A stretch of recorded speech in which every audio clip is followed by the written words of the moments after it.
Magandang hapon! Kumusta po? Narito po ulit ang update natin para sa lagay ng ating panahon ngayong hapon po ng September 2, 2023 na kung saan sa ngayon po ay napaka-aktibo ang West Pacific dito po sa atin at may tatlong bagyo at dalawang LPA na po na nasa karagatan na siya pong nagpapalakas ng habagat. Pero ang mas lalo po na nagpapalakas ng habagat dito po sa atin ay si Bagyong Hana at ang LPA na tinawag po na Invest 96W. Ang ibang mga sama ng panahon ay wala na pong direktang epekto dito po sa atin dahil kumikilos na po lahat sila papalayo.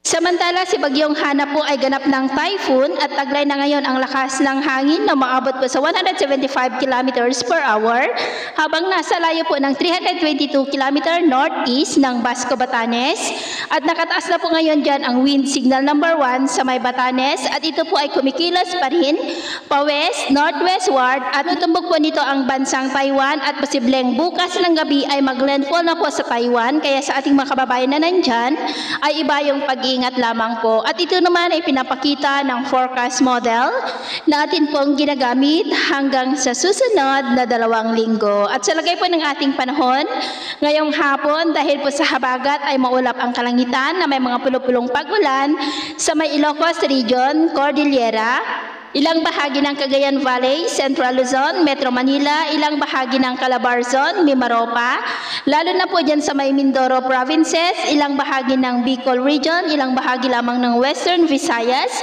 Zamboanga Peninsula at Northern Mindanao na posible na magtuloy-tuloy ang mga isolated rains sa ilang mga lugar hanggang mamayang gabi. Kaya mag-ingat po tayo sa mga posibleng banta pa rin ng mga pagbaha at pagguho ng lupa.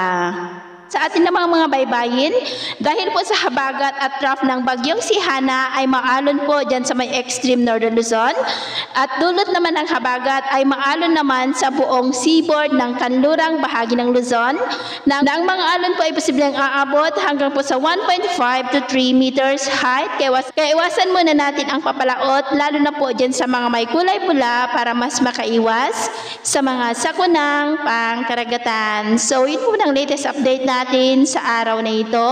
At ako po muli si James na nagsasabing sa kahit na pagsubok po na darating sa ating buhay, huwag na huwag po tayong mawawalan ng pag-asa. Thank you and God bless!